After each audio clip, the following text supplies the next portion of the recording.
Voici un nouveau triangle des incompatibilités. Comment les habitants d'un pays peuvent à la fois être matraqués fiscalement, consommer abondamment et afficher un taux d'épargne parmi les plus élevés au monde. C'est pourtant la situation décrite par les statistiques françaises.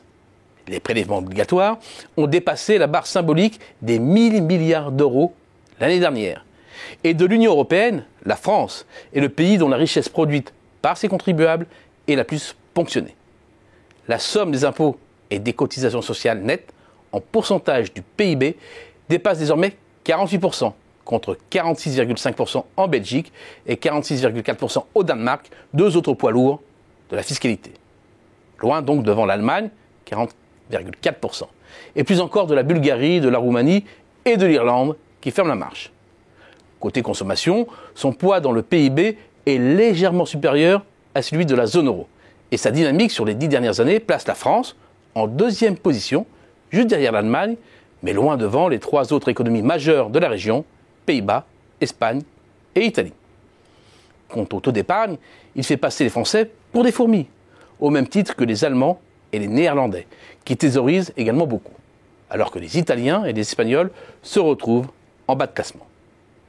Il y a bien là un mystère. Et le mystère s'épaissit d'autant plus que, comptablement, le système de retraite par répartition tend mécaniquement à réduire le taux d'épargne. Pour résoudre cette énigme française, 3 pièces doivent être versées au dossier. La première, en phase des prélèvements obligatoires, l'État fournit beaucoup de prestations. C'est facilement oublié, mais en travaillant pour la collectivité, on travaille aussi pour soi.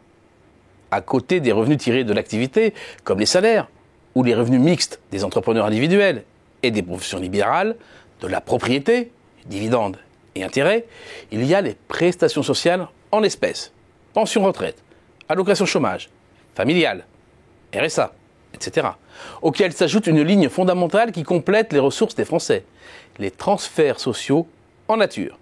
Ils correspondent aux biens et services individuels fournis par la puissance publique. Remboursement de soins, de médicaments, scolarité gratuite, aide au logement, etc. Or, leur part dans la formation du revenu disponible brut ajusté, le RDBA, a fortement progressé au fil du temps, pour atteindre un peu moins de 23% de ce dernier en 2018. Le pendant de cette tendance, c'est la montée progressive des dépenses socialisées. C'est au cœur du modèle social français. Assumer collectivement des dépenses au nom de la cohésion sociale.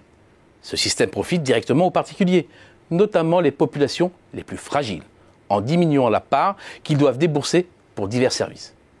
Cela laisse un peu plus d'espace pour consommer autre chose ou épargner, d'autant plus que la note serait au final probablement plus salée si ces services passaient au privé, comme on le constate pour la santé aux États-Unis. La deuxième pièce à verser au dossier est purement comptable. L'épargne est un résidu. C'est la partie non consommée du revenu disponible brut ajusté. Or, par convention, le taux d'épargne est calculé comme le rapport entre l'épargne et le revenu disponible brut, c'est-à-dire hors transfert en nature, ce qui tend à réduire le dénominateur, donc à gonfler le ratio de l'épargne. Le dernier élément est culturel. C'est l'appétence des Français pour la pierre, ce qui se traduit par un investissement logement et une épargne immobilière structurellement élevée, d'autant plus que les prix sont en hausse. C'est un trait culturel, les ménages sont prêts à faire des sacrifices au quotidien pour devenir propriétaires. Amour de l'immobilier, convention comptable, mais plus fondamentalement, importance des dépenses des ménages socialement assurées sur la base des besoins de chacun plus que de ses ressources, explique non seulement l'importance de l'épargne en France, mais aussi, autre paradoxe apparent, que dans un pays de retraite par répartition, on capitalise beaucoup aussi. Ce qui est à l'origine du haut niveau de vie relatif des retraités par rapport aux actifs. Visiblement, tout n'est pas acheté dans notre usine à gaz sociale.